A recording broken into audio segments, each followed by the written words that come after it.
Good morning, everybody. Today is a Friday, May 5th of 2017, and this is Hooked on Drupal, brought to you by Commercial Progression, a symmetry company.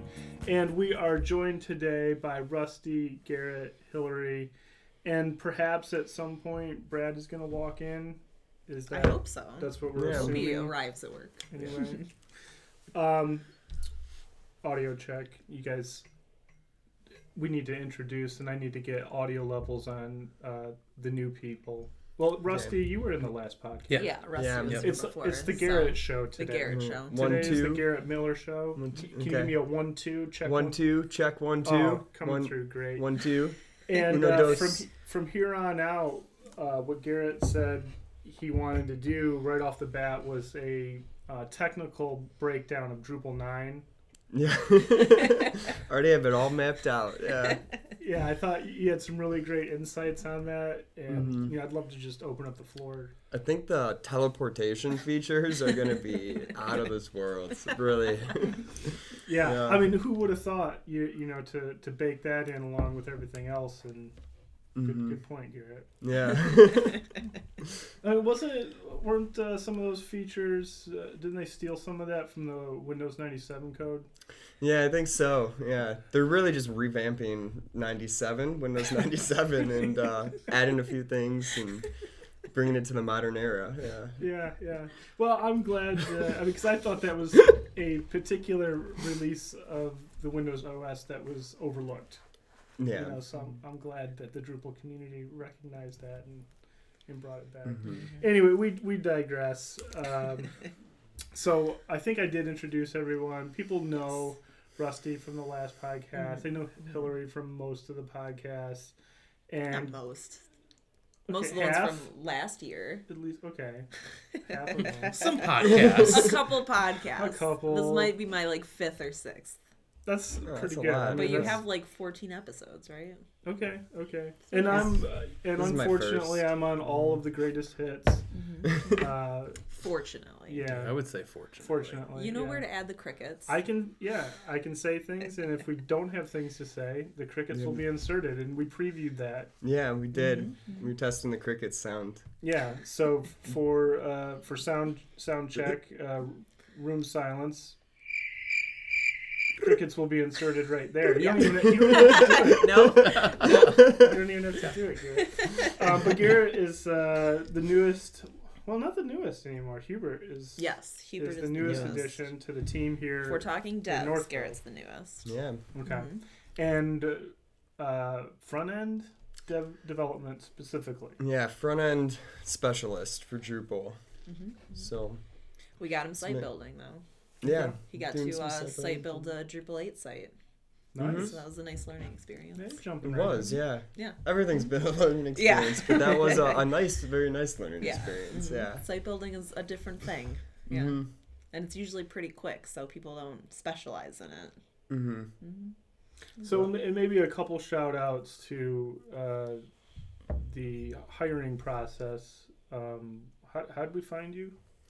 So I was doing front-end boot camp at Grand Circus in Detroit, which is just a 2-month program. Yeah. And we did a demo day where, we broke up into little groups and built our own projects. And we built something that was to help you find a good place to study, pulled in Yelp coffee shops, and then you could rate them based on criteria that would be good for studying outlets and good for groups and that kind of stuff. And Chris and Alex were at the demo day, so I talked to them a little bit then, had a couple follow-up calls over Christmas break, interviewed in January a couple times, and then the great journey began on February 6th. Yeah. There it is, you're here. And now I'm here. Yeah. You only forgot to mention one very specific thing. What was that? The magnificent beard you possess. Yeah. That was... Right, yeah. As soon as Chris and Alex saw the beard, they're that looks going to round out the depth perfectly. Yeah, we had some conversations about that. Yeah. It's there's one candidate who's got an amazing beard. Yeah. He's pretty good front end, but the beard. It's where I keep my brains. Yeah. Right out front. Yeah. Where I try to learn Can't things. get rid of it. Yeah. Yeah. So it does streamline the hiring process quite a bit. Yeah. You know, I mean, the first 30 seconds of visual appraisal, Yeah, you can yeah. tell this person's going to fit or not.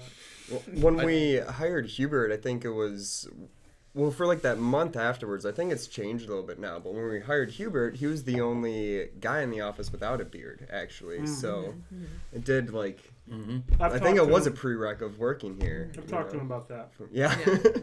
Yeah, he had one for like a week, I think. Yeah. He like started to grow it out for a week and then was Yeah. like, no. He brings his own sense of style, though. His first Oh, day, definitely. he wore Right. pink pants, Yeah. which is Yeah. that was a stretch, but he pulled it off.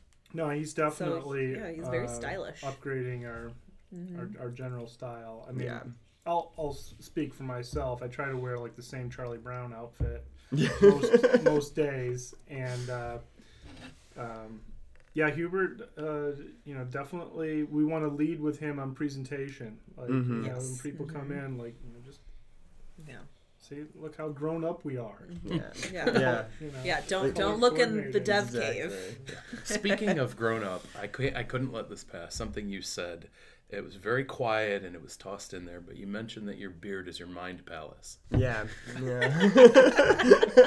That's pretty fantastic. I couldn't let it go, so I just had to throw that in there. Every strand is its own little. Yeah, yeah. No, I dig it. Thank you for pointing that out. Lex. Absolutely. I totally Yeah, overlooked. thanks I for catching totally overlooked that. Absolutely. And I think with that, we've pretty much covered the content for today's podcast episode. You know, we can handle some of the you know, general housekeeping. You know, there was a DrupalCon, I think, recently. Where was it? Was it Baltimore? Baltimore, Yeah. yeah. Which I'm familiar with because I've been watching The Wire. Recently, I just started watching, so I know all about how the crime syndicates work there. But you know, I mean, apparently it's a good place to host a DrupalCon as well. So we had a couple talking points about DrupalCon and the Dries Note and some community news, and some of it's you know, a little bit touchy. We'll see if we can get into it. I don't know if we're ready for. Oh, look at that! Oh, Oh, speak we of have the a Styles special devil. here. guest. Special guest. Were someone's ears burning? Hubert, we were. Let's present Hubert in his fashion for today. Oh, he's sporting. Oh, is that a Carhartt? Oh, could you give us a spin? Is that a? He just walked right by. I think Hubert today. The camera's over here. This You'll have is to a come into this Carhartt area. book bag. Is this a what color is Carhartt? It's like a it's tan? Carhartt colored. Tan is a good. Yeah. It's a Yeah. good color He's name. using a tan Carhartt book bag and a tweed. Is that a tweed jacket? I don't know. No, speckled tweed. Over the hoodie though Ish. for class. But yeah, class the- casual. Yeah. I like it. So just to evidence to our previous statement, Hubert brings all competency to wardrobe and fashion.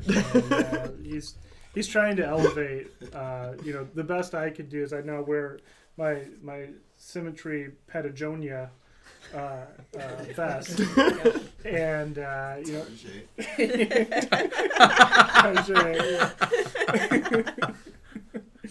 But otherwise, we do have some wardrobe challenges that Hubert's helping us with.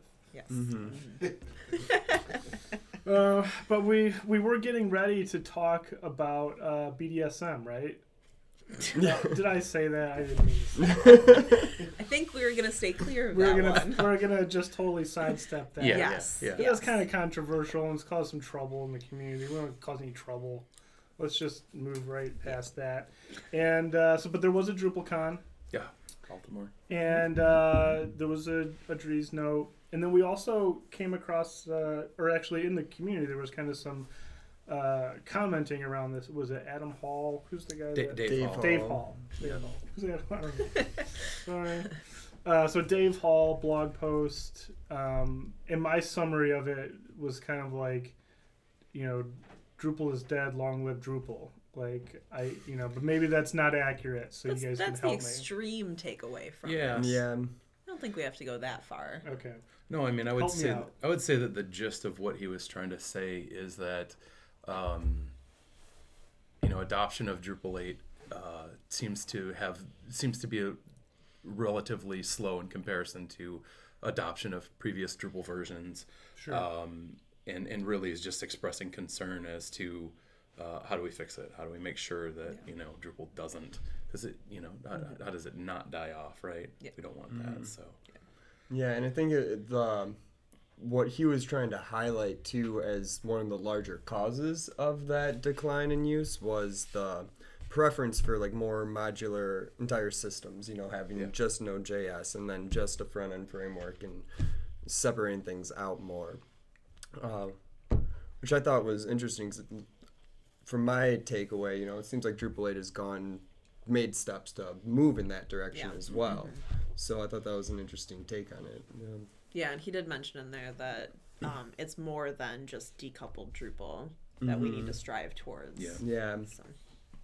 Yeah, something I thought was interesting. We were talking about the keynote, and I appreciated the article, but I'm not so sure how I feel about some of the things that were said. So like, I don't have any stats as far as like differences in adoption, but just thinking about the differences in adoption rates, right? If those are factual, why is Drupal 7 so different than Drupal 8, right? And I think a lot of that is there's a big learning curve difference for people, both already existing Drupal developer site, site builders, themers, and all that kind of stuff, right? Like there's. Well, I think I'm gonna interrupt you. That's fine. So like, and I've told my story too many times, but site builder is where I started in, and like Drupal was still something that was pretty approachable as a site builder to, a mass populace, right? Like anyone can get in there and start checking boxes and, and start to see a site emerge. Yeah.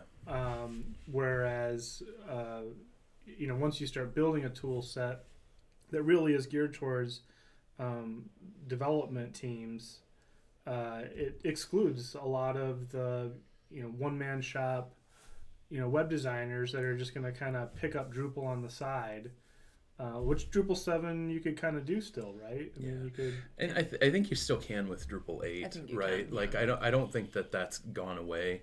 I think the difference is like for front end guys, girls, anybody, we switch from PHP template to Twig, right? There's a big difference between the two, right? And there's a lot of layers underneath of that when you start looking at the back end and the Symfony framework. It's a lot different than Drupal 7, right? There's a lot of similarities because the concepts are the same, but in practice, development is just different, right? And there's a steeper learning curve to get in there. So I think probably a lot of shops are just working through that learning curve, and I think the adoption rates are probably going to pick up. Yeah. And to sort of thinking about that, and when I saw I didn't see the Dries note, but the slides and stuff. One of the things he mentioned is that I think it said last month, being April, there were like 15,000 brand new sites that launched on Drupal 8, and it's like, I don't know what I don't have a solid comparison between the two, but I mean it does seem like it's picking up, and I think we're seeing a lot more stuff. Internally here, we're seeing a lot more Drupal 8. So yeah, it seems like they are updating a lot of core modules, and they are Drupal 8 from 8 to 8.3. There's already been significant improvements too, so more people are adopting, and there's less bugs, and as a newbie's take on it as well, since I was not familiar with any of these Drupal systems before I started too.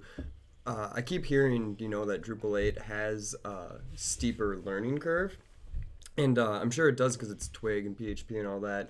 But I was learning Drupal 7 for the first time on the first sites, and then Drupal 8 on the next site that I did. And I honestly found Drupal 8 syntax and Twig templates and all of that almost even easier to work with than the PHP templates. So I think there is like a big learning curve, but it's kind of just a learning curve to get into it rather than continue on using it. Is how it feels to me. I don't know. I guess I would say I think my sentiment is more coming from Yeah, Drupal 7, coming from Drupal going to 7, Drupal yeah. 8, the learning curve, because you're used to, Yeah. the way that Drupal 7 did a lot of stuff. Yeah. Yeah. And it was around for, I mean, it was the Drupal CMS for how many years? Like, 7? 7, something like yeah, that. and that's yeah. quite. I mean, people's entire careers rise and fall. Oh, And, yeah. I mean, Yeah. Yeah, Yeah. exactly. Yeah. Um, Yeah, and I think that's one of the things that they wanted to get better in Drupal 8 was new adoption Yeah. rates. So it's good that they were able to get closer to that with Drupal 8. Yeah. Yeah. I think the other thing, and you said you saw the Dries note, so correct me if I'm wrong. I will. Thank you. So far, so good. He was talking about module updates, and they mentioned, like, I think we're at a point now where the top 50 modules are all ported from 7 to 8 now. So there are stable Okay. 8 releases. And I'm seeing a obviously- lot more. Yeah, and obviously lots of stuff in core that wasn't in core in 7. Yeah. So. Sounds, Yeah, that sounds accurate. Yeah, internally we had to wait a while for contributed modules to catch up so Yeah. that we could build some Drupal 8 sites. I think Yeah. our first Drupal 8 site launched last month. So, Right. Yeah, I mean, it was a slower burn on, you know, getting people acquainted, and yeah, the whole community has to rally around all the contrib updates and all that kind of stuff.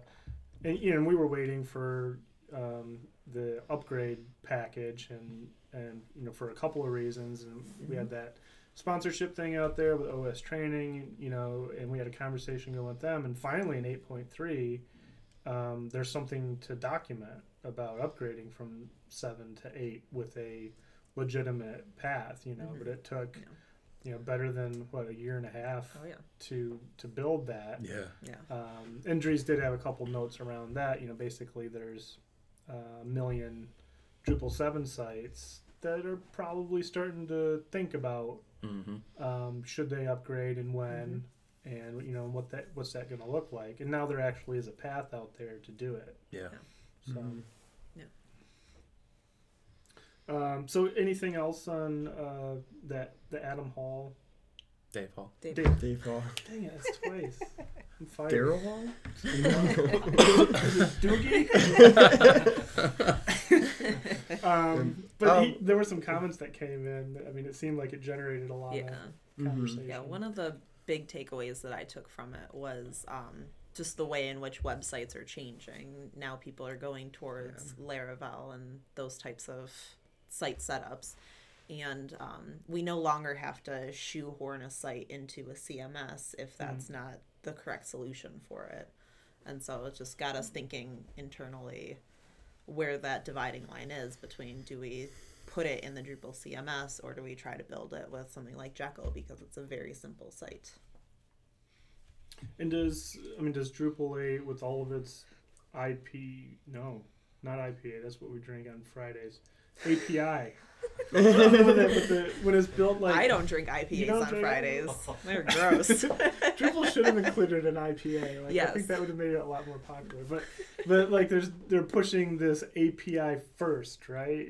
But not API only was kind of the statement. Yeah. Does that make it still a central meeting place for all these other technologies like a Jekyll or these other tools? It can help with it. That's another thing that Dave Hall touched on was that Adam Hall, I'm sorry, was that Drupal does content management really well. So we can use it, headless Drupal, for content management. We can use it as an API for the content management so that our front end can be something like Node.js. But that's where we should kind of focus the future of Drupal is we do content management really well. We should be like a Unix-based approach, do something right and do it well. Pick one thing. Yeah. Kind of like Brad. Yeah. Speak of the devil. Speaking of Brad, Hey. Told you. With his pool skimmer. Oh boy. Come on in. Did he get a pool at his new house? Yes. That's wow. New job as a pool boy. Yes. Yeah. Take this one to fly through here too. Where's the? Man, we got the whole crew out here. Yep. today. I'm waiting for Andy to walk through the door. Yeah. Yeah, Well- One thing on the article too, like I don't know, he also a newbie perspective again, like being new to it. Drupal is like amazingly powerful, and I really can't see it. There's so much potential to do with it, and with headless, we built our first headless site as well, and it seems like the options are unlimited in what you really want to do with it. So I don't know if I kind of agree with what Rusty said a while ago. I think we're going to start to see more people use Drupal 8. And I think the issues that we had in switching over to it, just waiting for things to catch up, make sure core was secure and contrib modules were there, just takes a little bit of time. There's a transition period there. So hopefully we do see more and more usage to Drupal 8 now that those things have become more stable. Sure. But we built built our first headless one, and like to get into a API first, not API only in the future, and more progressive headless in the future. So yeah, I think all those options, all those critiques that he brought up in the article, there's solutions for in Drupal. Yeah. Yeah, and I'm new to the community, but some of my vantage point is kind of observing the community. Like, I think some of his feedback is kind of like just, I don't know, the swell of support for Drupal might be different in the future. And at first it's kind of disheartening that, again, it's not like such a populous available technology. And so you're worried like, oh, there's not as many people chatting about it on Google. But the people that are working on really impressive sites. So there might be a smaller community compared to what the initial versions of Drupal were able to accommodate, just because it's a more advanced technology, kind of, right? I mean, how many, and so my mantra recently, I'm doing this blog series on WordPress versus Drupal, and that's one of the big things is that you just have. Yeah, you have millions of WordPress users out there because you can pop up a site in 5 minutes and start blogging and you're done, if that's all you want to do. Yeah. But there's different technologies are going to kind of cater to different communities, and they might be smaller. Yeah. Yep. Yeah, I think that's a pretty good parable. The Drupal versus Friar Shane. WordPress. They're different use cases, right? They're just not meant to do the same thing. And I think, to some degree, Drupal 7 and Drupal 8 are diverging in that same way, right? Where we're getting the headless Drupal available, where we've got APIs and things like that. We can use different front ends and all that kind of stuff. And it's just an entirely different use case. So, I think people are probably still exploring how can we implement Drupal 8? What are these new things we can do? How can we take it, to somewhere else? So, I think all of those things are gonna end up with Drupal 8 being in a really good place. I don't think it's. And it's still the beginning. It's very much. yeah. Exactly. Yeah. Point of process. Oh, who's this guy? Hi. Isn't it inherently weird that the most popular platform for making stuff on the web is a blogging platform, and yet everyone talks about how blogging is dying? It's just, but people are making tons and tons of WordPress sites. Yeah. But there's not that blogging groundswell that you would have seen in the aughts. I don't know if there's anything relevant there. Just saying, it's weird. I always thought it was weird that WordPress was set up to make blogs. That's what I feel like its default, what it does. But seems like the majority of the people I know that make WordPress sites, it's not really a blog. They're not really managing a blog they're putting posts on. It's an actual just site for a small business or something. So, sure. Well, and there's this analogy, I guess, with Drupal in 5 and 6. And I guess 7, you weren't gonna make anything without views. So you had to get Drupal, then get views, and put it all together. With WordPress now, if you're not publishing a blog, then you have to install all the stuff that does all the fielding and all the other things in order to even just get started. It just seems they have to have a pivot at some point and realize that it's not RSS driven anymore. Yeah. Mm-hmm. The world has changed. Yes. We have like a minute left, if that. Did we cover? We covered everything important. I'm sure we got that out of the way in the first 5 minutes. Yeah. Mhm. Yes. Anything else? I mean, I hate to go out, on a down note, just saying it's the end. But that might be the end of the podcast right there. I wouldn't call that a down note. That was pretty good. It was a good podcast. Yeah. It was a good 30 minutes. We had a good 30 Yeah, minutes. that was a summary statement. It's over. Yeah. It's done. Go We home. should still end doing with it. silence and crickets. Yeah, cue crickets. Or vibrating phones. You're ruining it.